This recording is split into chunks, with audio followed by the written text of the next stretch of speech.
아마 그래서 여러분 가운데 많은 분들은 컴패션이 어떤 단체인지 잘 아실 겁니다. 근데 처음 오늘 아마 컴패션 들으시는 분은 컴패션은 6.25 때 한국에서 출발한 것입니다. 한국에 있는 모든 고아원, 복지시설은 사실 그때 그 스완슨 목사님의 그 미국에서의 그 후원에 의해서 다 진행됐고요.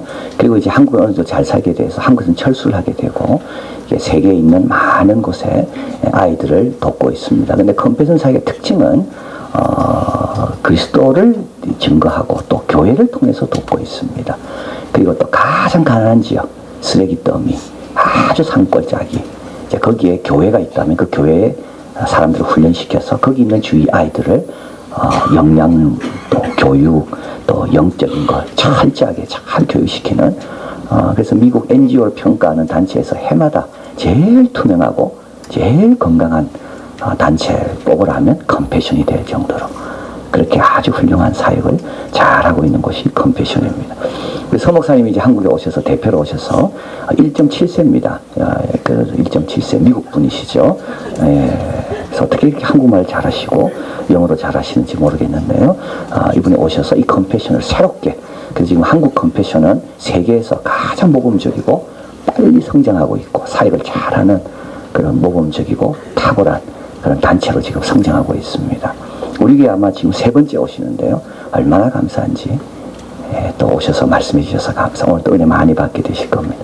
나오실 때 우리 할렐루야로 환영하겠습니다. 할렐루야. 이 컴패션의 대표보다도 훨씬 더 설명을 잘 하시는 것 같습니다. 감사합니다.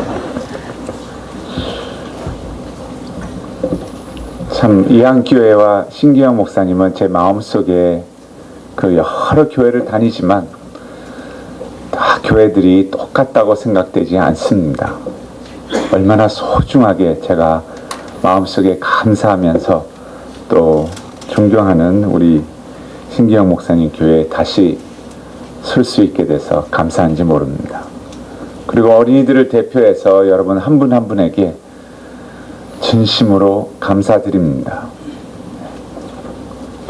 오늘 우리가 읽은 성경 말씀은 산상수훈이라는 천국 대언장, 우리가 하나님의 어떤 마음을 갖고 내 안에 그것이 인격화되어야 되며 그것이 실제적으로 세상 앞에 드러냈을 때의 소금과 빛이라는 이 말씀으로 우리에게 펼쳐지는 것을 마태복음 5장에 기록되어 있습니다. 예수님이 이 말씀을 전했을 때 많은 사람들은 새로운 말씀이다 라고 받아들였습니다. 그러나 우리가 알 수 있는 것은 이 말씀은 전혀 새로운 것이 아니었습니다. 오히려 주님은 늘 그랬듯이 구약에서 잊을까 하면 다시 상기시키시는 하나님과 유대인들, 또 지금으로 얘기하면 우리 믿는 자들이 반드시 소유해야 할 그 천국 대언장을 다시 말씀하시고 계시는 겁니다. 그래서 이 마태복음 5장을 이해하기 위해서는 우리는 그 배경을 이해해야 합니다. 마태복음 5장의 산상수훈의 배경은 창세기 12장으로 거슬러 올라갑니다. 우리가 다 아는 것처럼 12장은 하나님이 아브라함과 언약을 맺은 그 관계를 얘기합니다. 그래서 12장 2절 3절에 보면 이렇게 기록되어 있습니다. 우리 같이 읽어보겠습니다. 내가 너로 큰 민족을 이루고 내게 복을 주어 내 이름을 창대케 하리니 너는 복의 근원이 될지라. 내가 너에게 복을 주어 너의 이름이 창대케 되리니 너는 복의 근원이 될지니라. 그러면서 3절에 얘기합니다. 왜 복을 줬느냐? 뒤에 가서 땅의 모든 족속이 너를 인하여 복을 얻을 것이니라 하신지라. 하나님이 아브라함에게 이렇게 말씀하시는 겁니다. 아브라함아, 내가 너를 선택해서 불러낸 것은 바로 내가 너에게 복을 주는데 이 복은 너만을 위한 것이 아니란다. 너는 나를 대신해서 오히려 이 복을 전 세계의 민족들에게 나눠주기 위해서 내가 먼저 너에게 복을 줬고 그 복을 나눠줌으로써 너는 너의 이름이 예수라는 그 이름과 창대케 사람들이 알게 될 것이다 라고 얘기하는 것입니다. 제가 오늘 이 시간 바라는 것은 여러분, 우리 인생의 목적은 이것이어야 됩니다. 나에게 먼저 복이 되신 그 주님이 내 안에 풍성해지면 풍성해짐으로써 그 주님의 마음이 나의 마음이 되고 그 마음이 전 세계로 흘러나갔을 때 작은 예수의 모습이 점점 되었을 때 바로 이 땅에서 우리는 기억할 수 없지만 우리가 주님을 뵙는 날 수많은 영혼들이 바로 저분이었습니다 라고 얘기하는 그것이 우리의 삶의 목적이 되어야 됩니다. 너에게 복을 먼저 주노니 그 복은 너만을 위해서가 아니라 이제는 너가 예수가 이 땅에 온 것처럼 내가 너를 세워서 나의 대변자가 되어서 나의 복덩어리가 되어서 이제는 전 세계 민족을 축복하는 하나님이 어떤 분이신지를 알게 하기 위한 것이라. 그 언약 관계를 주님은 알고 계십니다. 유대인들은 알고 있었지만 잠시 또 잊은 것 같습니다. 그래서 산상수훈을 말씀하시는데 뒤에 가서 소금과 빛을 얘기하는데 이 소금과 빛도 새로운 것이 아닙니다. 바로 이 창세기 12장을 중심으로 이스라엘 민족이 잊으려 그러면 다시 상기시키고 잊으려 그러면 다시 얘기하는 바로 민수기에서 이사야에서 나오는 소금의 언약, 빛의 언약을 얘기하는 것입니다. 그래서 이 소금의 언약을 보면 민수기 18장 19절에 이렇게 기록되어 있습니다. 같이 읽을까요? 시작. 이스라엘 자손이 여호와께 거제로 드리는 모든 성물은 내가 영영한 음식으로 너와 내 자녀에게 주노니 이는 여호와 앞에 너와 내 후손에게 변하지 않는 소금 언약이니라. 변하지 않는 소금 언약이 이것이니 내가 너와 너 후손들에게 주노니 그 이유는 변하지 않는 소금 언약 때문이라. 또 이사야 42장에 가서는 예수님은 이사야서를 인용하십니다.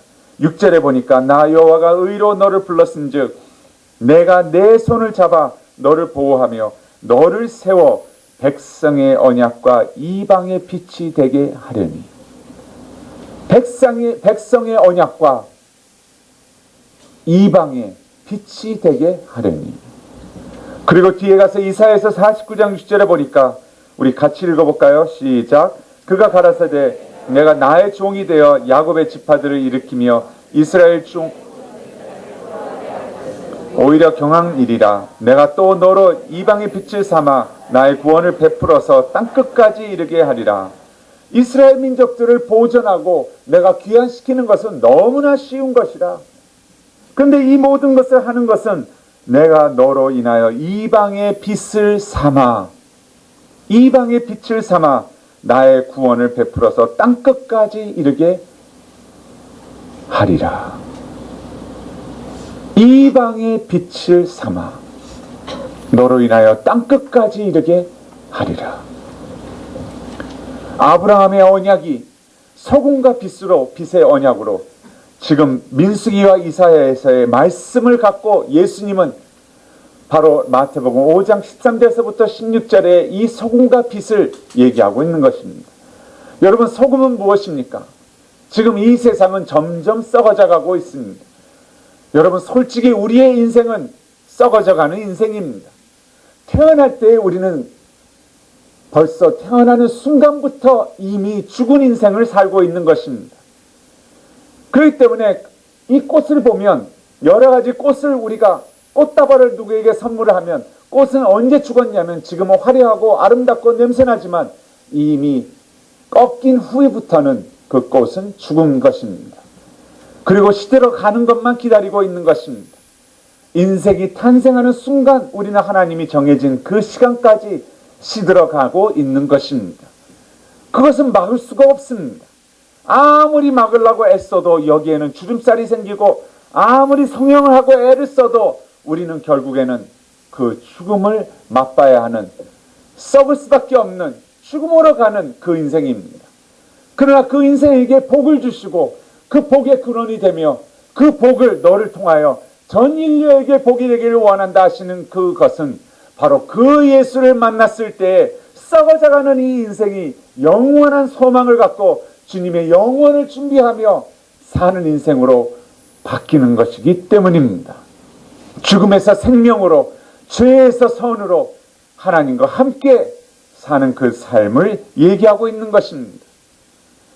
세상은 점점 썩어져 가고 있습니다. 죄와 악과 세상 때문에 사람들은 점점 이기적이기 때문에 잘 사는 사람들은 계속 잘 살고 못 사는 사람들은 계속 못 살지만 이것에 있어서 하나님의 마음이 오고 가는 것이 아니라 나만을 위해서 사는 세상으로 가는 가운데 여러분, 그래도 여러분과 제가 그 주님을 알고 선한 하나님과 함께 이 안에 계신 주님이 움직이시기 때문에, 이 소금의 역할을 하기 때문에 썩어져가는 이 인생이 하나님의 은혜를 맛볼 수 있는 지금의 세상으로 유지하고 있는 것입니다. 소금의 언약이라고 얘기합니다. 빛은 무엇이냐? 사람들은 어두운 가운데 있습니다. 자기가 죽음으로 간다는 것조차도 모릅니다. 저는 1년 사이에 두 아버님을 하나님 앞에 먼저 보내드렸습니다. 바로 몇 주 전에도 아버님을 하나님 앞에 보내드렸습니다. 분명히 그 전에 호흡을 하셨고, 그러나 임종 때의 바로 직후에 보면 이것은 고기 덩어리였다는 것을 금방 알 수 있을 정도로 떠났구나. 영원히 하나님 앞에 영원한 집에 이제 가는 순간 이것은 빌려 입었던 옷이었구나. 그래서 아브라함의 장막, 임시 있다가 걷어야 할 장막, 썩어져 없어져야 할 장막, 이런 것으로 성경은 늘 표현을 했구나 하는 것을 새삼스럽게 알게 되었습니다. 영원한 것은 딴 곳에 있고 하나님과 함께 있는데 우리는 이것이 영원한 줄 알고 늘 이것을 주장하며 이것만을 위해서 사는 이 인생들의 어두움 가운데 진정한 희망과 소망과 영혼과 죄의 해결과 십자가와 예수가 누구이며 그 가운데에서 진정한 삶의 목적이 진정으로 가져야 할 희망과 소망이 무엇인지를 다시 한번 상기시키는 빛의 언약을 알게 되는, 이 어두운 가운데 그 빛을 드러내는, 그래서 볼 수 있게 만드는 그 언약을 세우신 하나님이라는 것을 다시 예수님은 이 말씀에서 얘기하고 계신 것입니다. 왜냐하면 이때 수많은 무리들이 주님 앞에 모여서 산상수훈의 귀를 기울이고 있지만 이 천국 대원장을 들으려고 온 사람들의 마음들의 대다수는 진정한 복이 무엇인지를 몰랐기 때문입니다. 이때 많은 사람들은 복이 있는 자, 가진 자, 누리는 자가 복이 있다고 생각했습니다. 하나님의 축복이 없으면 어떻게 저렇게 성공하고 저렇게 잘 되고 어떻게 잘 나갈 수 있느냐라는 질문으로 가졌기 때문입니다. 그러나 그들은 진정으로 하나님의 복이 무엇인지를 몰랐던 자들이었습니다. 여러분, 이 산상수훈은 다시 한번 아브라함과의 그 언약과 소금과 빛의 언약을 중심으로 진정한 복을 소유하는 자가 누구냐 하는 것을 재조명 예수님은 하고 계시는 겁니다. 이때 제자와 수많은 무리들이 모였습니다. 그러나 이 가운데 극소수의 사람들이 있었는데 그들은 진정한 하나님의 복이 무엇이며 이 복의 근원이 무엇인지를, 이 언약이 무엇인지를 알았던 사람입니다. 어떻게 알 수 있냐고요? 5장 1절이 산상수훈의 시작이라면 바로 4장 마지막 부분에 나와 있습니다. 4장 23절에서부터 25절에 보면 이렇게 기록되어 있습니다. 예수께서 온 갈릴리에 두루 다니사 그들의 회당에서 가르치시며 천국 복음을 전파하시며 백성 중에 모든 병과 모든 약한 것을 고치시니 그의 소문이 온 수리아에 퍼진지라. 여러분 상상해 보시기 바랍니다.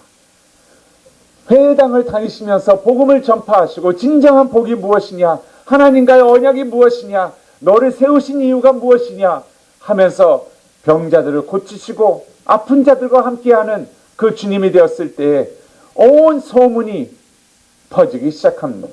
누가 모였을까요? 25절 보니까 사람들이 그 말씀을 듣고 모든 앓는 자, 여기에서 앓는 자라는 것은 계속 낫지 않고 앓는 자를 얘기합니다. 그들은 누구를 얘기하나요? 각종 병에 걸려서 고통당하는 자, 귀신 들린 자, 간질하는 자, 중풍병자를 데려오니 그들을 고치시더라. 여기에 나열된 사람들의 공통점이 뭔지 아세요? 불치병이라는 것입니다. 중풍병자, 간질병자, 각종 병에 걸려서 고통당하는 자, 귀신 들린 자, 이들을 데려옵니다. 이들이 주님 앞에 모였어요. 모였을 때 수많은 사람들은 그들을 보면서 저들에게는 복이 없는데 왜 왔냐고, 나 같은 자가 복이 있는 자가 아니냐는 생각을 가졌을 것입니다. 저들은 하나님의 저주를 받아서 죄가 많아서 저렇게 아파하고 저렇게 병들었고 저렇게 신음하는 게 아니냐고, 낫지가 않는 게 아니냐고 생각을 했습니다. 그러나 진정으로 복이 있는 자가 누구인지를 이들은 알았습니다. 근데 여러분, 여기에 질문이 하나 있습니다. 간질병자, 귀신 들린 자, 각종 병에 걸려서 고통당하는 자, 중풍병자, 귀신 들린 자가 어떻게 예수께로 나왔나요? 제정신도 아니고 움직일 수도 없고 고치려고 한두 번 안 해봤을까요? 이들이 어떻게 주님께 나왔나요?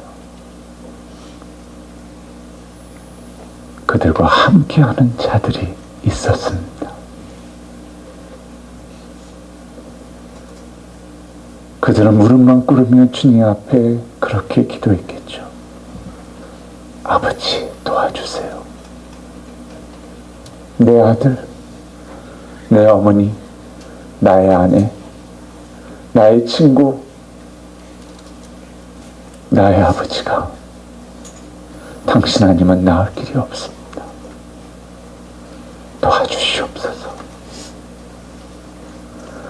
그리고 낫기 전까지는 놓지 않았겠죠. 그러다가 소문을 듣습니다. 주님이라면 해결이 된다는데, 그러면서 그 병자를, 그 아들을, 그 아버지를, 그 형제를, 그 친척을 설득을 합니다. 우리 주님께로 가보자고. 주님이 해결해 주신다는데, 소문이 다 퍼졌는데, 그럴 때마다 이들은 어땠을까요? 안 간다고. 한두 번 얼마나 조롱당했냐고. 지난번에도 그랬지 않았냐고. 그들이 또 보면서 저 저주를 받아서 저 죄가 얼마나 많은지, 절에서 불치병에 걸렸다고, 얼마나 많이 약을 먹고 얼마나 많은 사람을 만나고, 나 것 같다라는 사람을 만나서 얼마나 많은 고생을 했는데 나 안 간다고. 더 이상 나 때문에 엄마가 웃음거리가 되고 조롱거리가 되고 그런 건 나는 원치 않는다고. 더 이상 싫다고 할 때마다 이들과 함께하던 자들은 마음이 어땠을까요?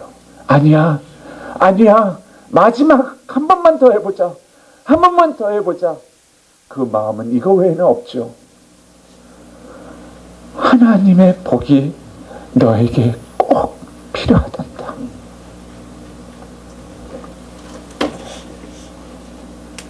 하나님의 복이 너에게 꼭 필요하단다. 수많은 무리들이 모였을 때 주님이 너무나 많은 사람들이 가까이 오니까 이제는 자리가 없어서 산중턱으로 옮기십니다. 그러면서 그 위에서 외치십니다. 이때서부터 천국 대언장이, 우리가 소유해야 할 하나님의 마음이, 진정한 복이 무엇인지, 하나님과 우리가 가진 언약이 무엇인지를 이제 외치기 시작하십니다. 심령이 가난한 자는 복이 있나니 천국이 저희 것이며, 애통하는 자는 복이 있나니 주님 앞에 저들과 함께 하나님의 마음으로 동일하게 같이 우는 자는 복이 있나니 저희가 위로함을 받을 것이며, 온유한 자는 복이 있나니 저희가 땅을 기업으로 얻을 것이요, 긍휼히 여기는 자는 복이 있나니 저희가 긍휼히 여김을 받을 것이며, 청결한 자는 복이 있나니 저희가 하나님을 볼 것이요, 화평케 하는 자는 복이 있나니 저희가 하나님의 아들이라는 일컬음을 받을 것이며, 의에 줄이고 목마른 자는 복이 있나니 이 의가 이루어져야 되겠습니다 라고 줄이고 목마른 자는 복이 있나니 저희가 배부름을 받을 것이며, 의를 위하여 박해를 받는 자는 복이 있나니 천국이야말로 그들의 것임이라. 여러분, 하나님의 마음은 늘 그것이었습니다. 복이 있나니, 복이 있나니, 복이 있나니 모든 사람이 이 죄악에서, 앞을 모르는 그 목적 가운데에서, 목적을 상실한 가운데에서 주님의 복을 알았을 때 이 복을 알고 이 복을 나눌 수 있는, 함께하는, 하나님과 함께 지내는 이 언약을 알게 되기를 원하시는 그러한 마음이셨습니다. 그래서 늘 복이 있나니, 복이 있나니, 복이 있나니 라고 외치시는 것입니다. 무슨 뜻입니까? 시간이 없어서 두 가지만 보겠습니다. 심령이 가난한 자는 복이 있나니 천국이 저희 것이며,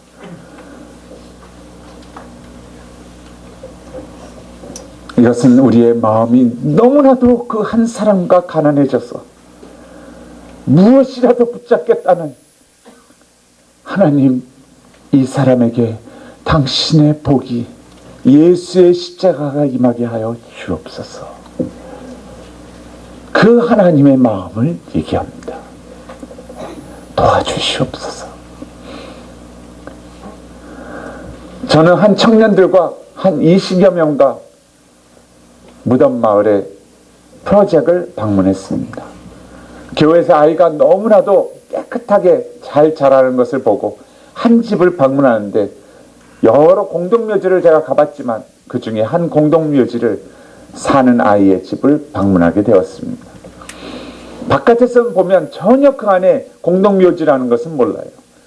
그러나 골목 안으로 들어갈수록 그 안에는 관 위에서 아이들이 살고 있어요. 계속 이 관 저 관을 피해서 공동묘지로 들어가는데, 가는 길에 제가 리더니까 맨 앞에 인솔을 하니까 들어가는데, 마르비라는 남자의 한 11살, 13살 정도 돼 보이는 아이가 자기의 막내 동생을 꼭 끼안고 괴로워하는 얼굴로 있었어요. 관 위에 앉아서는 계속 뻘겋 눈을 감고 눈을 감았다가 떴다가, 너무 아프니까 계속 따가우니까 눈병이 얼마나 심한지 눈곱은 가득 채워져서 감았다가 떴다가 감았다가 떴다가 계속 그걸 반복해요. 그러면서 아이는 우리들이 지나가는데 그냥 계속 동생만 안고 그러고 있어요. 제가 딱 지나가는데 아이를 보고 조금 놀랐어요. 왜냐하면 아이가 화상을 입어서 바로 이 반 위가 살이 이렇게 갔다가 대강 이렇게 처리한 그런 머리이고, 그 다음에 거기에 이렇게 모를 심어 놓은 것처럼 머리털이 몇 개 없어요. 이렇게 몇 개가 이렇게 올라와 있는데, 저는 머리털 몇 개 위에 그렇게 많은 벼룩과 이는 처음 봤어요. 이게 눈에 보일 정도로 이 안에서 막 뛰어다니는데, 제가 다른 프로젝트에 갔다가 벼룩하고 이에 하도 온몸이 물린 적이 있어가지고 고생을 해서 이 아이를 그냥 지나가야 되겠다 했는데, 다행히 이 아이 집이 아니라 다른 애 집이 되니까 다행히 지나가는구나 하고서는 먼저 지나친 거예요. 근데 한참 지나가는데 저 맨 끝에 한 줄로 서서 지나가는데, 맨 끝에 청년이 잠깐만요 목사님 그래요. 그래서 왜 그런가 하고 뒤를 이렇게 보니까 맨 끝에 있는 한 자매 청년이 그 마르빈이라는 애에게 다가가요. 그랬더니 그 아이들 모두 보는 앞에서 그냥 꽉 안아줘요. 그러고는 놓지를 않아요. 조금 있다가 이 자매의 눈에서 눈물이 흐르기 시작해요. 계속 뭐라고 얘기를 해요.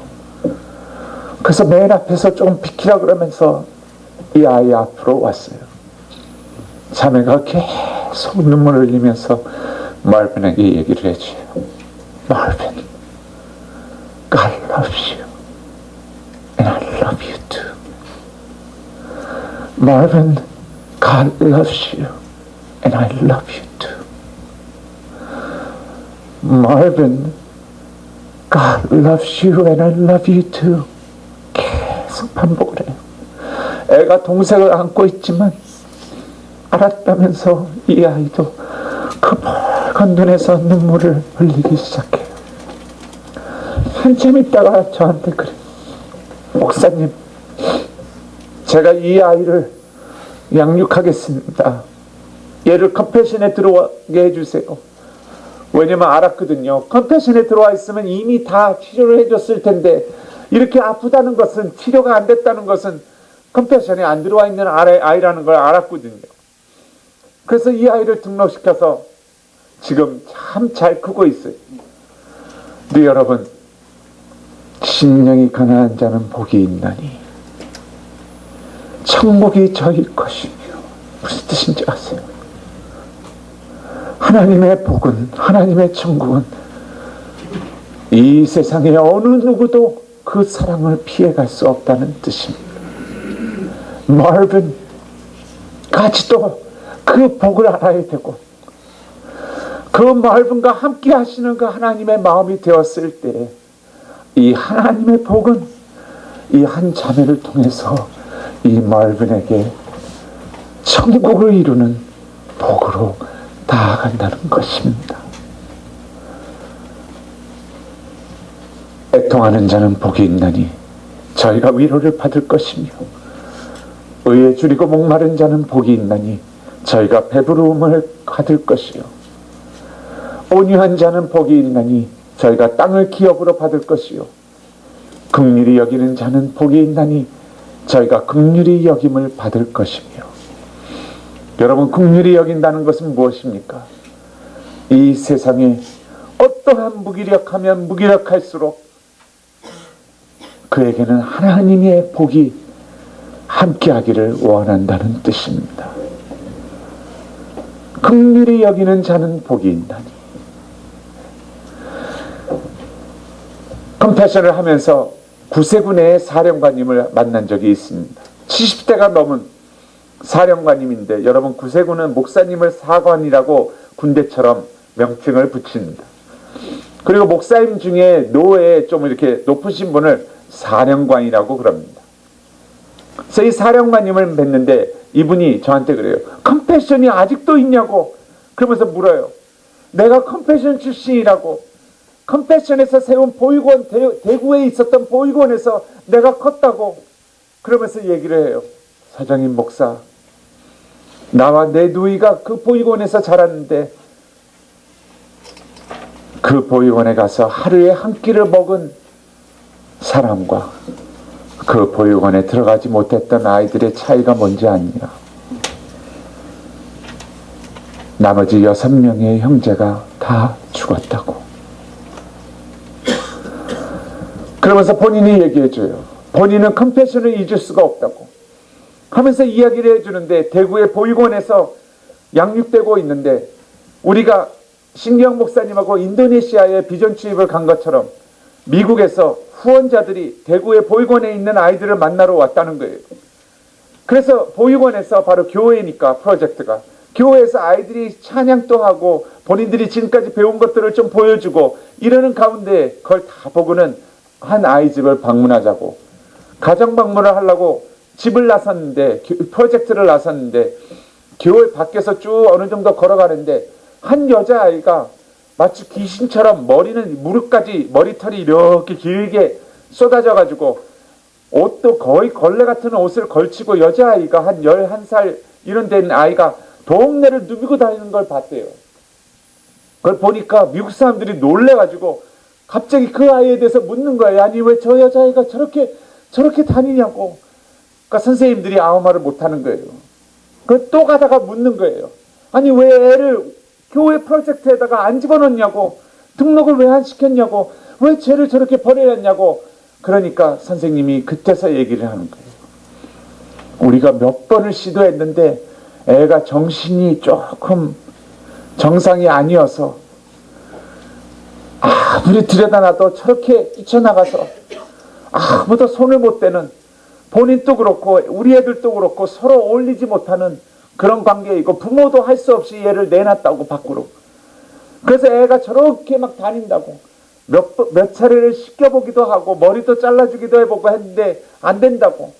그래서 할 수 없이 애를 그냥 저렇게 두고는 아이가 안 돼요. 밤마다 보육원 담 한 구덩이에다가 이렇게 밥을 모아가지고 밥을 밖에다 내놓으면 도둑고양이처럼 그걸 알고는 밤에 와서는 막 먹고 또 그 다음날 저렇게 누리고 다닌대요.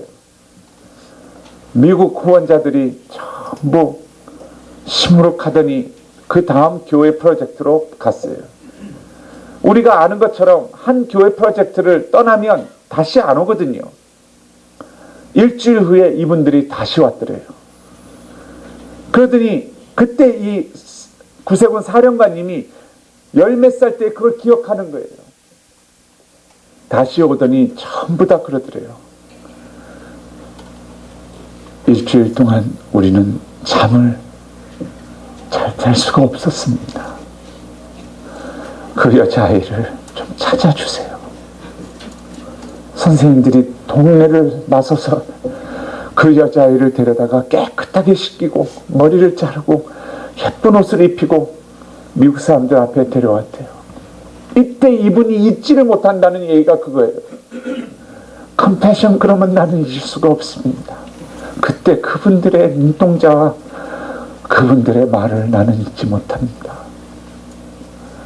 그분들이 그러더래요. 됐다고. 이 아이는 한국에서 키울 수가 없다는 걸 압니다. 우리가 이 아이를 미국으로 데려가겠습니다.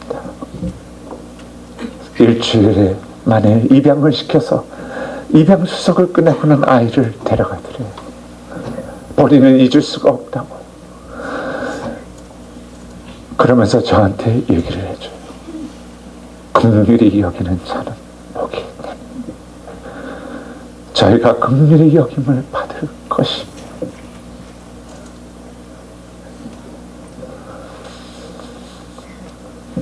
화평케 하는 자는 복이 있나니 저희가 하나님의 아들이라는 일컬음을 받을 것이며 의를 위하여 박해를 받는 자는 복이 있나니 저희들이야말로 천국이 그들의 것입니다. 그러면서 주님은 그 말씀을 하는 것입니다. 너희는 소금이 아니냐? 너희는 빛이 아니냐? 만일 소금이 이 소금의 맛을 잃고 만일 빛이 그 빛을 잊어버린다 그러면 무슨 소용이 있느냐? 그러면 세상은 어떡하느냐? 이 진정한 복을 너가 가진 자로서 너가 이 복을 전하는, 그래서 복이 있게 만드는 그런 자가 되어야 되지 않겠냐고 주님은 말씀을 하고 계신 것입니다. 여러분, 진정한 복이 무엇입니까? 진정한 복은 바로 예수를 알고 그 예수 안에서의 영원한 함께 하시는 그 복을 누리게 만드는, 그리고 그것을 위해서 사는, 그것이 복입니다. 그러면서 주님이 이 땅에서 가장 낮고 낮은 곳에 오셔서 그들이야말로 하나님이 필요하고 병자야말로 의인이 필요하며 하면서 주님은 이곳에 복이 있나니, 함께하는 자와 함께 복이 있나니, 이들과 함께하는 자와 복이 있나니 라고 하나님의 마음을 지금 외치고 계시는 것입니다. 우리에게 있어서 성경 구절은 이렇게 끝냅니다. 이같이 너의 빛을 사람 앞에 비치게 하여 저희로 너의 착한 행실을 보고 하늘에 계신 너의 아버지께 영광을 돌리게 하라. 진정한 축복이 뭔지 아세요? 여러분, 그것은 축복하는 축복의 삶을 얘기합니다. 오늘 이 시간 바로 마땅히 받아야 할 이 축복의 주인공이 되시길 바랍니다. 그리고 축복할 수 있는 이 축복의 언약을 누리시며 사시는 여러분들이 되시길 바랍니다. 그러면 주님은 여러분과 여러분을 통한 영원한 하나님의 복을 이 땅에 펼치실 것입니다. 기도하겠습니다.